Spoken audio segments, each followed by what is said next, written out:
What's up guys, this is the girl VHEONIX and welcome back to another video.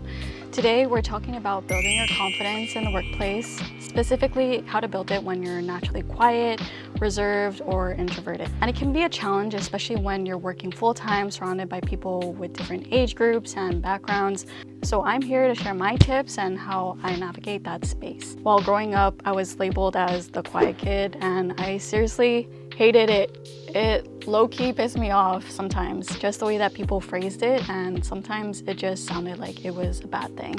Especially when you hear your teachers or your peers say, "Let's figure out over a show." Or, "Why are you so quiet?" Like, I don't know how to answer that. That could be your response. I don't know how to answer that. That's just who I am. Or just don't say anything and just stare at them. So that was just my demeanor while growing up, but when it comes to family, friends, of course, that's when the volume increases. So just imagine being able to talk to your coworkers or your clients like how you would treat a friend and just be comfortable. Treat them like a normal human being. So that's what this video is for, and this is actually why my channel is called The Hush Designer. I want to shift that narrative that being quiet is not a weakness. It's just a trait, and sometimes it's where your peace lives. So you can still be quiet and be a bad at what you love to do. So if you're new to my channel, hi, I'm VHEONIX. I'm an architectural designer. On this channel, I cover topics related to design, and I'm also branching out to self-help, workplace wellness, and personal growth. So without further ado, let's dive into this topic. Confidence through voice. Start conversations in the workplace. Confidence shows up in different ways, and one of the biggest ways is through conversation. Something as simple as starting a chat or introducing yourself to a new coworker. Here are some safe, relatable conversation starters that work at almost any setting. Number 1, hobbies. You could be working as an engineer during the week and enjoy building bikes on the weekends, surfing or gardening. Whatever their interest is, they can go on and on about it. Because the key thing that we have to know is that people love talking about themselves. So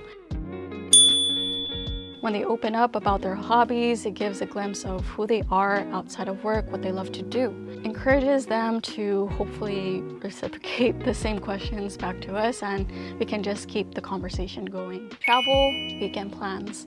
Almost everyone lights up when they talk about vacations or food spots. Ask them something like, did you try any good restaurants over the weekend? Got any future trips planned? Or what's your dream travel destination? It doesn't have to be limited to that. These are just questions that are easy, fun, and it helps connect beyond just work. Number 3, entertainment, movies, TV shows, news, whatever it is. Ask them if they've seen any good shows or movies lately. You can even bond over music or talk about recent concerts. You might be able to get some hacks from them, you know? How to get those tricks of getting front row seats to a concert. Yeah. You know, that actually happened to me. It was for a Keshi concert and it was not front row, but then I was able to get 4 seats with my friend, and yes. You never know. You never know what comes out of those conversations. Also, shout outs to Keshi. I got your album, dude. I love you. I don't know if you saw me out there, Keshi, but I was there. I was there at the floor. Go hear his music. It's awesome. But yeah, these topics are universal, low pressure, and naturally lead up to follow-up questions. Trust me, it does get easier. Eventually, those conversations won't always revolve around work. It can leak outside of work.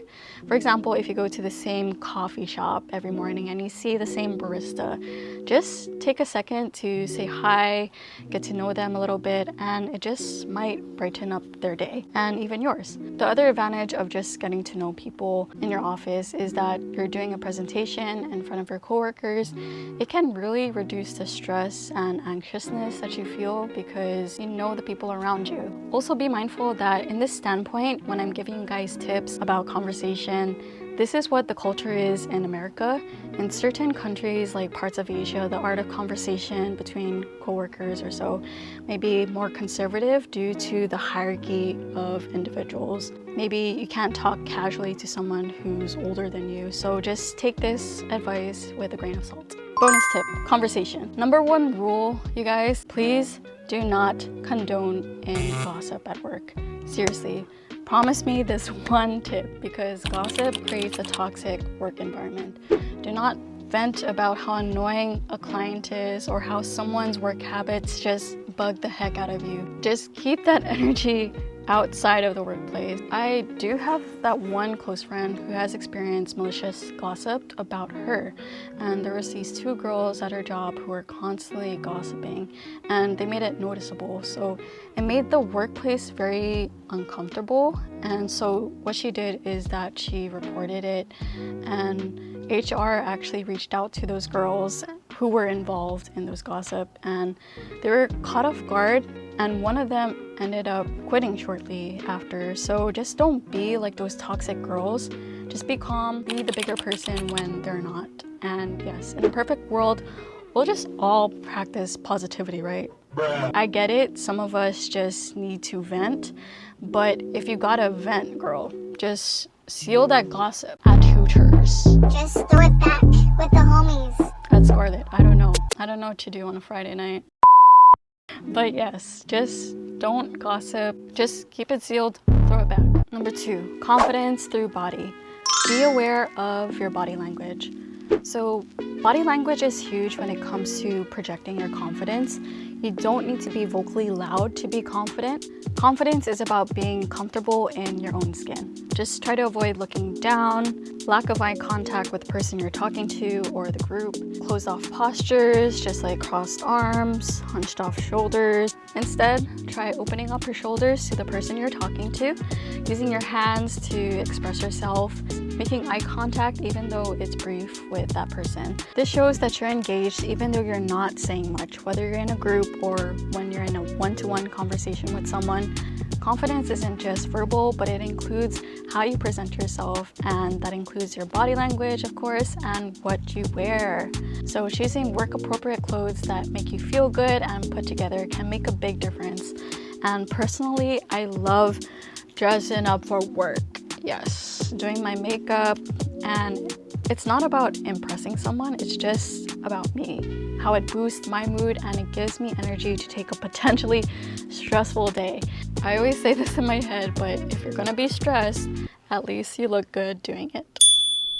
So remember, body language matters, but also dressing the part. Wearing clothes that fit and reflect your style while staying within workplace norms can really boost how you feel and how others perceive you. Next point. Point number 3, confidence through actions. Know your strengths and love what you do. For example, I was once giving a geography presentation on a topic I completely did not care about, and I stumbled a lot. I used a lot of ums and uhs, and honestly, I just wanted it to be over. But when I talk about architecture or design, I light up and I can go on and on about it, even without thinking. But of course, this is still within casual conversation. I'm still working on building that confidence while speaking to a large group. If you love what you do and you still struggle finding it hard to speak confidently in front of people, the public, here's one thing I recommend, and it's prepping for meetings or presentations in advance. Write down your key points, practice it out loud, and get comfortable with your message. Preparation takes the edge off anxiety and it helps you focus on what matters. And one of my coworkers, we'll call him Tanner. So Tanner is super quiet all day, but when it comes to work, he kills it, okay? He speaks with so much passion and clarity during meetings with consultants, and you can tell that he knows his stuff. So you don't need to be loud to be confident. Your talent and your passion can speak for you, and you just need to own what you do and show up for it. So I hope that helps out. Okay guys, so that's it for today's video of my top 3 tips of boosting your confidence in a workplace setting, especially for those who are in the quiet spectrum. Saying it again for the people in the back, being quiet is not a weakness. You can still have a quiet demeanor, but be a respected badass at what you do.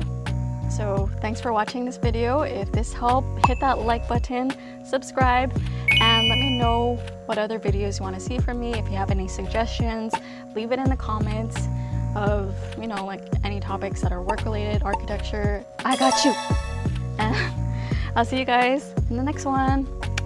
Bye.